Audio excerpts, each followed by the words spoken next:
नमस्कार, अगला same school में आपका हार्दिक स्वागत है।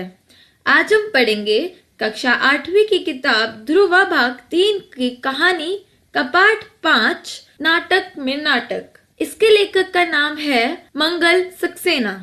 तो चलिए बच्चों, अब हम शुरू करते हैं इसके कुछ प्रश्न उत्तर। इसका पहला प्रश्न है, बच्चों ने मंच की व्यवस्था किस प्रकार की? इसका उत्तर है, मोहल्ले के बच्चों ने मिलजुल कर फालतू पड़े एक छोटे से सार्वजनिक मैदान में धूप व फूल पौधे लगाए थे। वही एक मंच भी बना लिया था। तो इसका दूसरा भाग कहता है, पर्दे की आड़ में खड़े अन्य साथी मन ही मन राकेश की तुरंत बुद्धि की प्रशंसा क्यों कर रहे थे? इसका उत्तर है, पर्दे की आड़ में खड़े अन्य साथी मन ही मन राकेश की तुरंत बुद्धि की प्रशंसा कर रहे थे क्योंकि उनसे बिगड़े हुए नाटक को संभाल लिया था। सभी समझे कि नाटक में नाटक की कठिनाइयां बताई गई हैं। सभी दर्शक प्रशंसा करते चले गए। इसका तीसरा भाग है, नाटक के लिए रिहर्सल की जरूरत क्यों होती है? इसका उत्तर है, नाटक बिना तैयारी के नहीं हो सकता क्योंकि नए कलाकार मंच पर आकर डर जाते हैं। अच्छे कलाकार भी बिना रिहर्सल के घबरा जाते हैं। उन्हें पता नहीं चलता कब, क्या, कहां और कैसे बोलना है। रिहर्सल में नाटक की इन्हीं महत्वपूर्ण बातों की चर्चा होती है। तो बच्चों, इसका दूसरा प्रश्न है, जब नाटक में अभिनय करने वाले कलाकार भी नए हों, मंच पर आकर डर जाते हो, घबरा जाते हो और कुछ बुद्धू भी हो, तब तो अधूरी तैयारी से खेलना ही नहीं चाहिए। इसका पहला भाग है, ऊपर के वाक्य में नाटक से जुड़े कई शब्द आए हैं, जैसे अभिनय, कलाकार और मंच आदि। तुम पूरी कहानी को पढ़कर ऐसे ही और कुछ शब्द की सूची बनाओ। तुम इस सूची की तालिका इस प्रकार बना सकते हो। पहला, व्यक्तियों या वस्तुओं के नाम, काम। दूसरा, कलाकार, मंच, अभिनय। तीसरा, चित्रकार, ब्रश, पेंट, चित्रकारी। चौथा, संगीतकार, वायलिन, स्वर, लहरी। पांचवा, राकेश, कुर्सी, डायरेक्टर।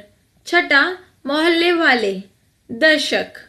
तो बच्चों, इसका तीसरे प्रश्न की ओर चलते हैं। अब इसका तीसरा प्रश्न कहता है, सोहन बना था शायर। तुम किसी गजल को किसी पुस्तक में पढ़ सकते हो या किसी व्यक्ति द्वारा गाते हुए सुन सकते हो। इसमें से तुम्हें जो भी पसंद हो उसे इकट्ठा करो। उसे तुम समुचित अवसर पर आवश्यकता अनुसार गा भी सकते हो। तो इसका उत्तर है, छात्र अपनी पसंद के अनुसार स्वयं गजलों को इकट्ठा करो। इसके लिए जगजीत सिंह, गुलाम अली, पंकज उदास आदि की गजलें सुन सकते हैं और एकत्र कर सकते हैं। इनकी गजलें आपको बाजार में सरलता से उपलब्ध हो जाएंगी। तो चलते हैं अब इसके चौथे प्रश्न की ओर। श्याम घबरा गया, वह सहसा चुप हो गया। उसके चुप होने से चित्रकार और शायर महोदय भी चुप हो गए। होना यह चाहिए था कि दोनों कोई बात मन की ही बनाकर बात आगे बढ़ा देते। अगर तुम श्याम की जगह पर होते तो अपने मन से कौन से संवाद जोड़ते, लिखो। इसका उत्तर है, उस समय शायर को कुछ इस तरह के संवाद बोलने चाहिए थे। मैं संगीतकार हूँ। मेरा संगीत सुनकर लोग मुग्ध हो जाते हैं। मुझे सुनना सब पसंद करते हैं।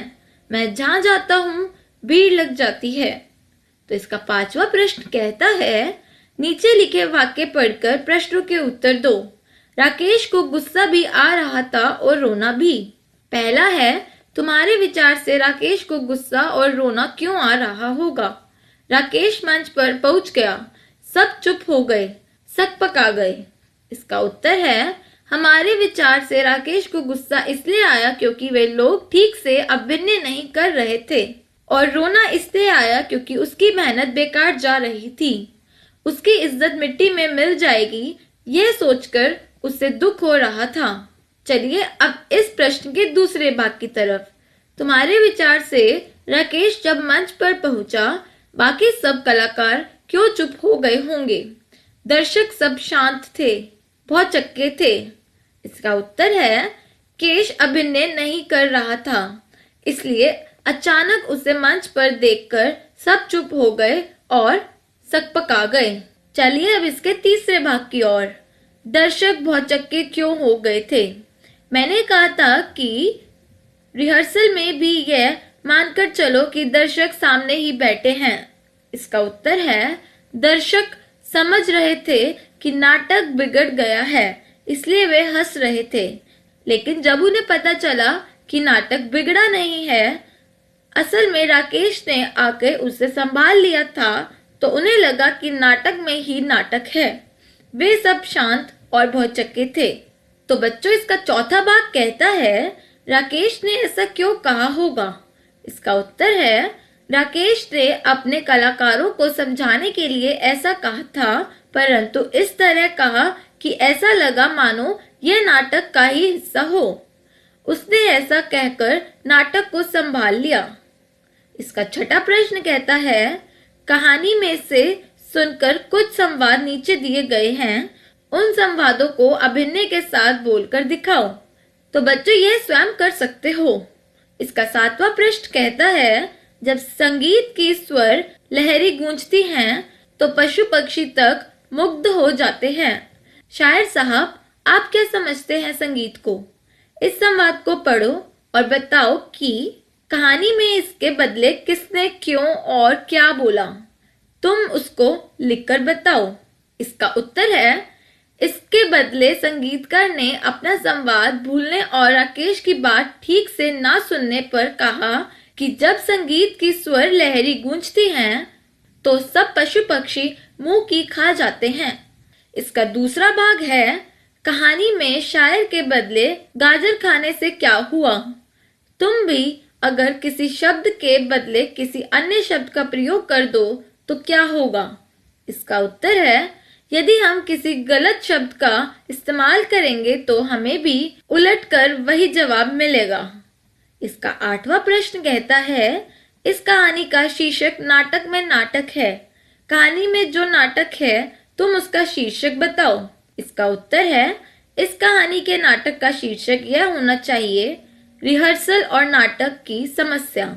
इस पाठ का 9वां प्रश्न कहता है कहानी में चित्रकार बना मोहन, शायर बना सोहन और संगीतकार बना श्याम। अपनी अपनी कला को महान बताने के साथ एक दूसरे को छोटा बड़ा बताने वाले संवाद को बोलकर झगड़े की समस्या को बढ़ावा देते दिख रहे हैं। तुम उन संवादों को गौर से पढ़ो और उसे इस तरह बदलकर दिखाओ कि आपसी झगड़े की समस्या का समाधान हो जाए। चलो शुरुआत हम कर देते हैं। जैसे चित्रकार कहता है उसकी कला महान के बदले अगर चित्रकार कहे कि हम सबकी कला महान तो झगड़े की शायद शुरुआत ही ना हो। अब तुम यह बताओ कि पहला, संगीतकार को क्या कहना चाहिए। इसका उत्तर है संगीतकार को यह कहना चाहिए था कि आप सबकी कला महान है, पर संगीतकार में एक लय है, मधुरता है जो कानों को अच्छी लगती है। इसका दूसरा भाग है शायर को क्या कहना चाहिए। इसका उत्तर है शायर को कहना चाहिए संगीत कानों को मधुर लगती है, चित्रकारी आंखों और मन को अच्छी लगती है, परंतु शायरी आत्मा को छू लेती है। तो चलिए अब इसके तीसरे भाग की ओर।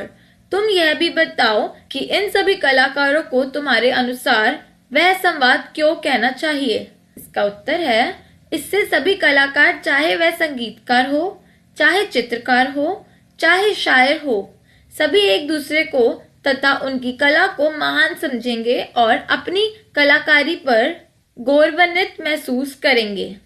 तो बच्चों, इसके आखिरी प्रश्न में चलते हैं। नीचे दिए गए वाक्यों के अंत में उचित विराम चिन्ह लगाओ। तो बच्चों, ये तुम स्वयं कर सकते हो। तो बच्चों, ये था आज का 5वां पाठ। आशा करती हूँ आपको इस वीडियो के माध्यम से इस अध्याय को समझने में पूरी सहायता मिली होगी। ये वीडियो अगर आपको पसंद आया हो तो लाइक और शेयर जरूर करें और हमारे YouTube चैनल को सब्सक्राइब करना ना भूलें। धन्यवाद।